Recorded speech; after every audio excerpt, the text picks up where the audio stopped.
শুধু ক্ষমা করে দিবে এমন নয়। আল্লাহ রসুল সাল্লাল্লাহু আলাইহি ওয়াসাল্লাম বলেন, দুনিয়ার মধ্যে আপনাদের এলাকার ভিতরে বোঝানোর জন্য বলি, কোনো সন্তান যদি মায়ের গর্ভ থেকে মাত্র ভূমিষ্ঠ হলো, জন্মগ্রহণ করলো, আপনাদের কাছে জানতে চাই, এই ছোট বাচ্চা, শিশু বাচ্চা যে মাত্র জন্মগ্রহণ করলো, তার মধ্যে কোনো গুনাহ আছে? তার অন্তরের মধ্যে কোনো গুনাহ আছে? সে নিষ্পাপ মাসুম। প্রিয় ভাইরা আমার, আল্লাহর রাসূল সাল্লাল্লাহু আলাইহি ওয়াসাল্লাম বলেন, আত-তাইবু মিনায-যামবি কামান লা যামবা লা।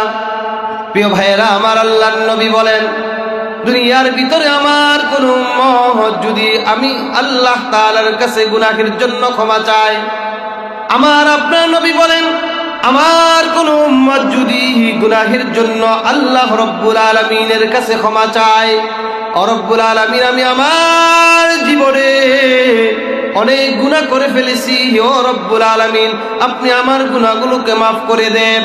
আমার আপনার নবী বলেন, আত-তাইবু মিনায-যামবি কামান লা যামবা লা।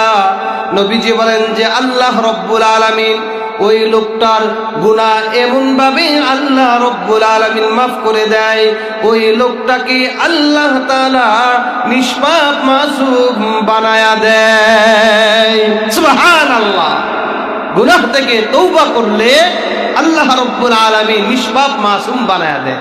প্রিয় ভাইরা আমার, আমরা কি চাই না যে আমাদের জীবনে অতীতে যত গুনাহ হয়েছে এই গুনাহগুলোকে আল্লাহ ক্ষমা করে দিক? এটা আমরা চাই কিনা বলেন? আর অল্প একটু সময় আপনাদের কাছে নিব।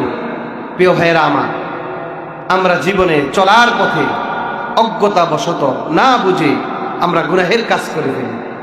কিন্তু মানুষ যখন গুনাহের কাজ করার পরে একটা পর্যায়ে তার অনুশোচনা হলো, আমি গুনাহের কাজ করলাম, এরপরে আল্লাহ তাআলার